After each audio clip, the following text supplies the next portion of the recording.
Chapter 28, Pandora's Box.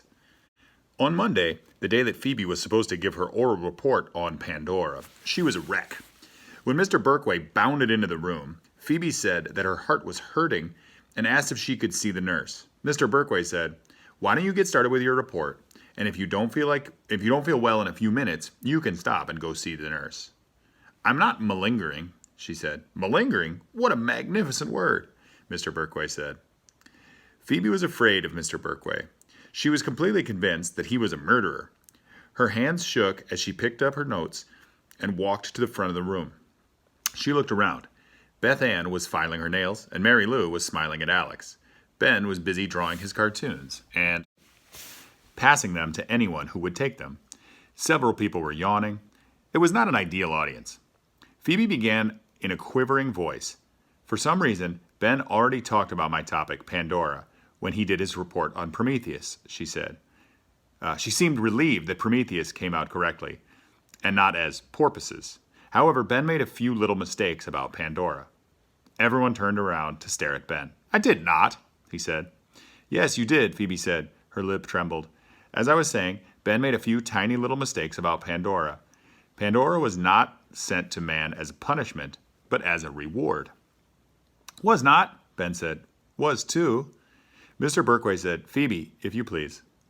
"As I was saying," Phoebe continued, "Zeus decided to give man a lovely present, since man seemed a little lonely down there on earth, with only the animals to keep him company.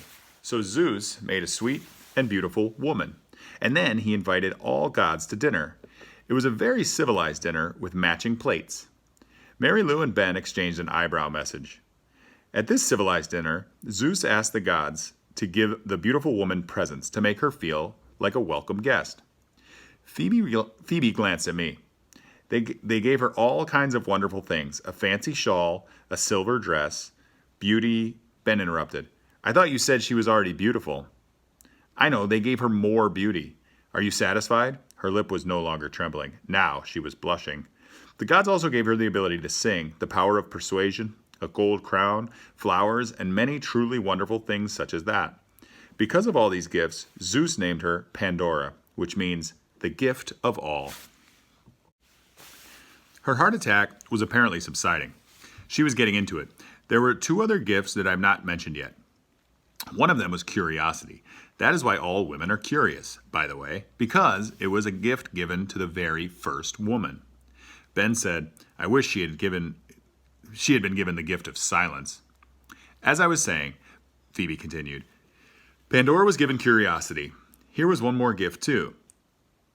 And that was a beautiful box covered in gold and jewels. But, and this is very important, she was forbidden to open the box." Ben said, "Then why did they give it to her?" He was beginning to irritate Phoebe, you could tell. She said, "That's what I'm telling you. It was a present."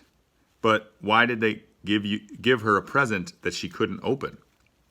Phoebe looked puzzled. "I don't know. It's just in the story. As I was saying, Pandora was not supposed to open the box, but because she had been given ever so much curiosity, she really, really, really wanted to know what was inside. So one day, she opened the box." "I knew it," said Ben. "I knew she was going to open the box the minute you said she was not supposed to open it." Misako raised her hand. Phoebe sighed. "Do you have a question?" "What is in the box?" As I was about to say, before Ben interrupted me, inside the box were all the evils of the world. "What is evils?" Shiguru asked. As I was about to explain, inside the box were all the evils of the world, such as hatred, envy, plagues, sickness, cholesterol. Mr. Berkway scratched his head. He looked as if he might interrupt, but he didn't.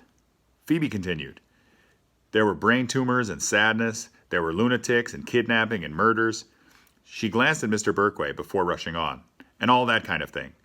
Pandora tried to close the lid. She really tried when she saw all the horrible things that were coming out of it, but she could not get it closed in time, and that is why there are all these evils in the world. There was only one good thing in the box." "What was it?" Ben asked.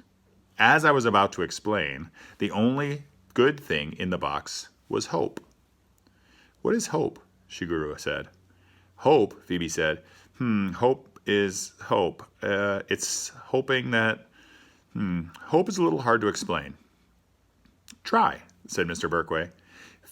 Everyone was staring at Phoebe. It is a feeling that I wish that something good might happen, and that is why, even though there are many evils in the world, there is still a little hope. She held a picture she had copied from a book. It was a picture of Pandora opening up the box and the whole shebang of gremlins floating out. Pandora looked extensively frightened. On the way home, I said, "You must have been nervous." "About what?" Phoebe said. "About the report, Phoebe. Golly." "Oh, no," she said. "I wasn't at all nervous." That night, I kept thinking about Pandora's box. I wondered why someone would put a good thing such as hope in a box with sickness and kidnapping and murder. It was fortunate that it was there, though. If not, people would have all the birds of sadness nesting in their hair all the time because of nuclear war and greenhouse effect and bombs and stabbings and lunatics. There must have been another box with all the good things in it, like sunshine and love and trees and all that.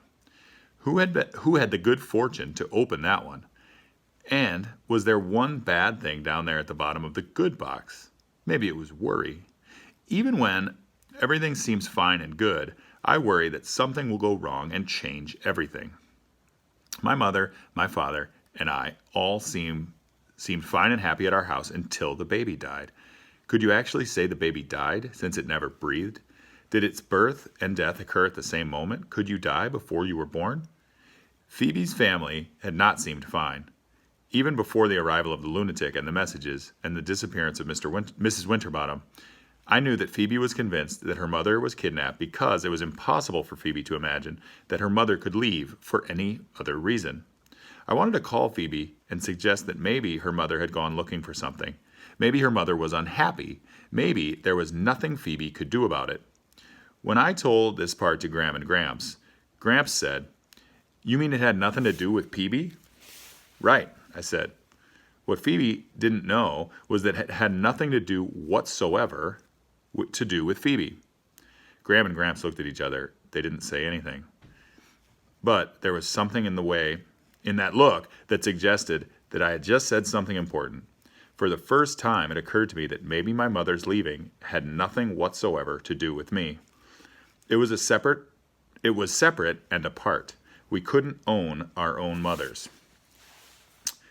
On that night, after Phoebe had given her Pandora report, I thought about the hope in Pandora's box.